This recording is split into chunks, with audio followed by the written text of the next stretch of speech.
Let's go! Joey Aguilar is a UCLA transfer quarterback who Nico is replacing.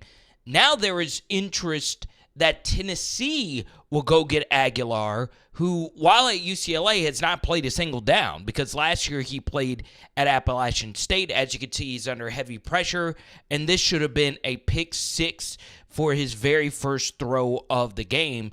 And you could see that this DB is just sitting right here. I honestly don't know what he was thinking. He panics. He doesn't want to take a sack, and honestly just throws it right to him.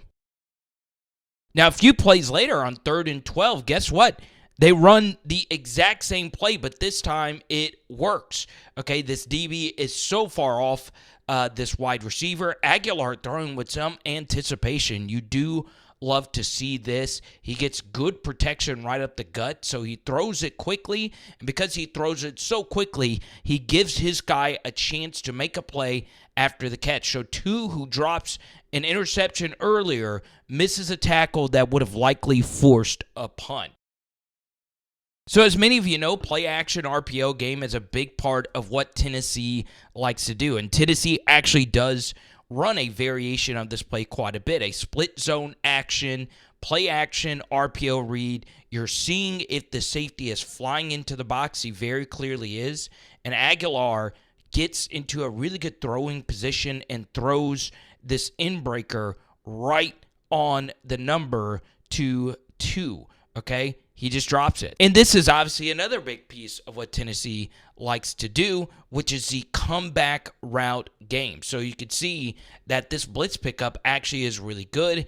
I guess Appalachian's offense was just run stops, glance slants, and hope for the best versus a really good Clemson defense. That's honestly not a bad throw whatsoever. You would like to see a receiver make a better play there. Same play, 2nd and 11. You're down by a lot. So that heavily affects the game plan. If I am Clemson and I'm up by 21 points and I'm 0-1, I want to play very conservatively to pretty much secure this win and force them to drive the football down the field. Honestly, this isn't bad quarterbacking at all. It's also not great quarterbacking. So you have press man coverage with one of your favorite receivers on the team.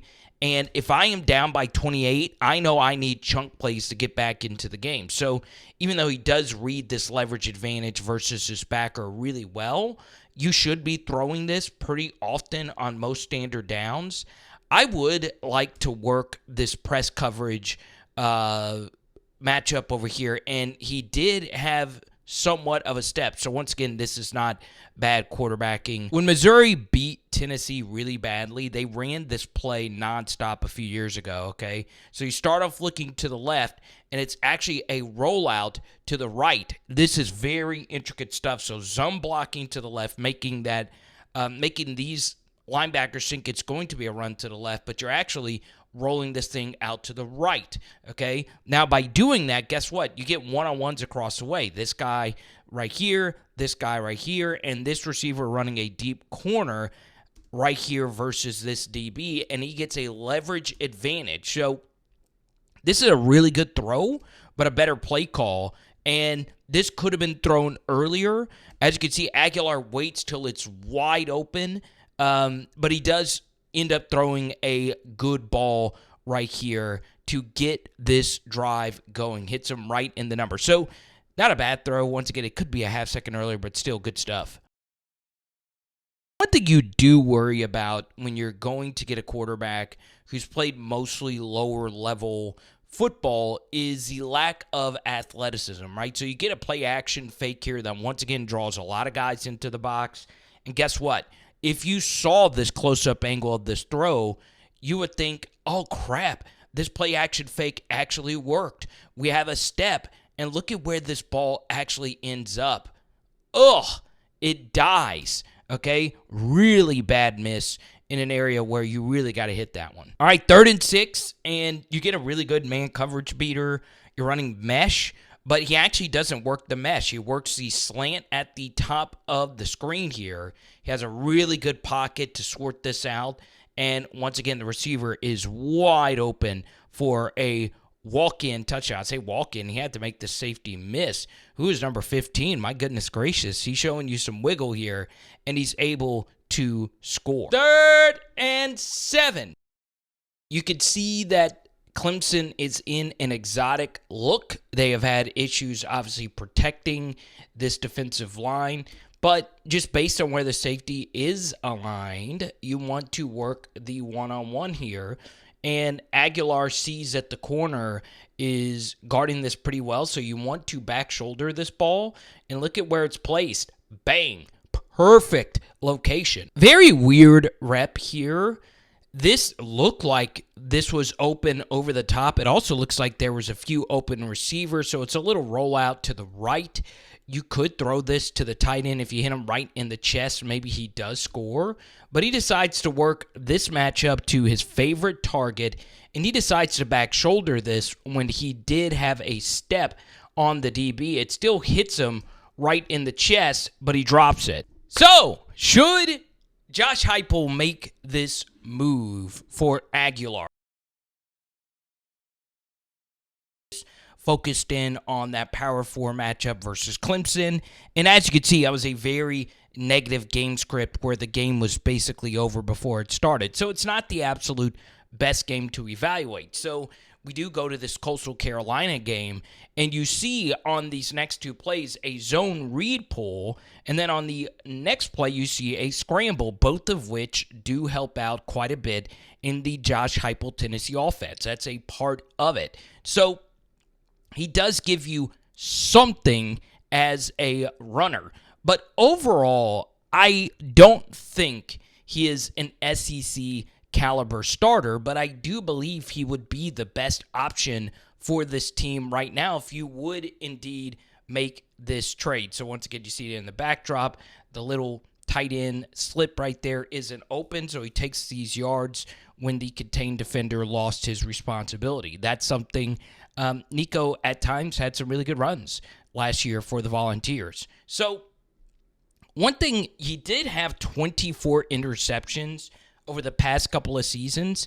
Some of those are kind of fluky where, it hits a guy in the hands and just pops up, but there is a turnover thing here at the end of this drive. We won't get to it. He had a fumble that wasn't totally his fault, but he did lose it right on the goal line.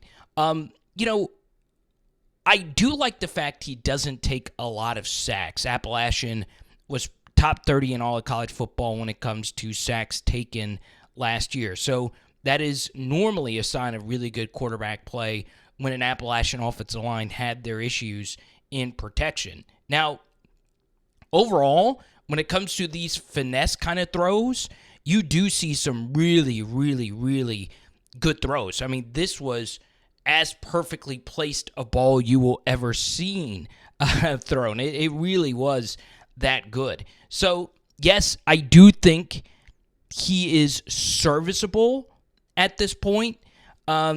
Is he a downgrade from Nico if you were to just do the switch?